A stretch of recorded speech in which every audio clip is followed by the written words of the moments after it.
Сентябрь жылы яңгырсыз күннәре белән шатландырмый, төнле һава температурасы 8 градустан да түбәнгә төшә.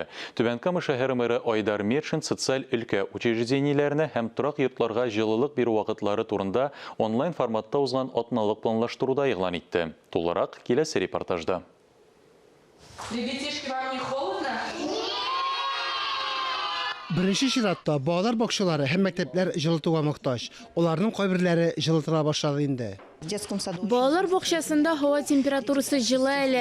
Балалар шортик, нәзік ұйық башлардан ери. 12 детских садов, 16%.